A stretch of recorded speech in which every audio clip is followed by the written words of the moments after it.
Well, when I was younger, I never really grew up in church. My parents would take me to church and vacation Bible schools and stuff every once in a while, but for the most part, I didn't grow up in church until I was like around early teenage years. When I was about 16, 17, I started to look around people around me in my church and things, and I just saw a bunch of hypocrites. And I thought, how could these people be saying one thing and doing all these other things? I was passionate when I was in church, and I think as I kind of grew up ahead of steam as far as like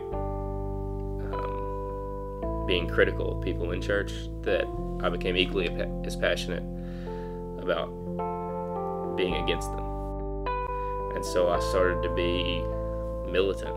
I argued, I hurt people through, just talking about how their faith was ignorant, and how there was nobody with sense that would believe the things, these stories that were in this big book written thousands of years ago, and with no proof.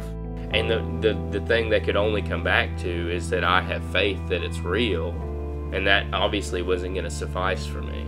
It was something I was smart enough, I was independent enough that I could do without. I would never believe in something so fairy tale, so childish.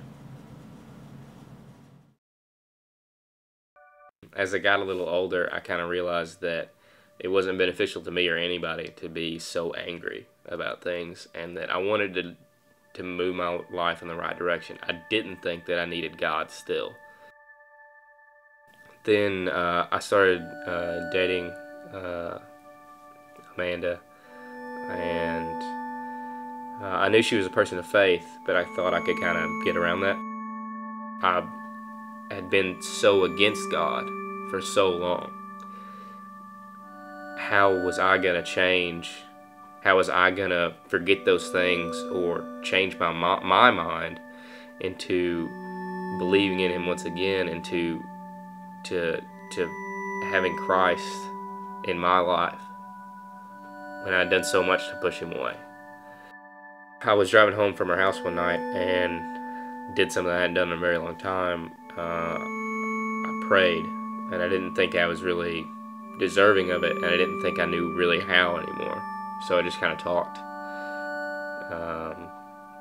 to myself, talked to God. A couple months after that, in February 2009, my dad passed away, and he was 45 years old.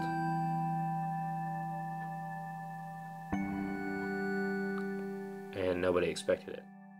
And the next day, I decided I wanted to go to the journey,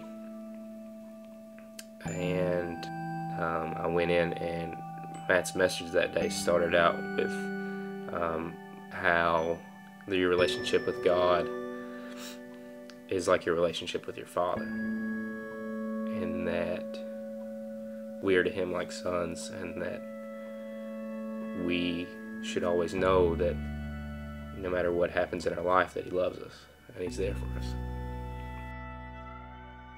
The very first thing I heard when I got back from my dad's house after my dad passed away was how God was there for me.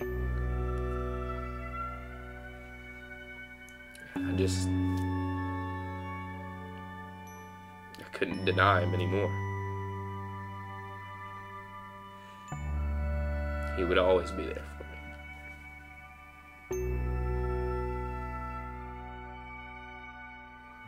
You can come around faith however you want to come around to it. You can rebel against it, you can fight it, you can have it from the beginning and know that it's always there for you.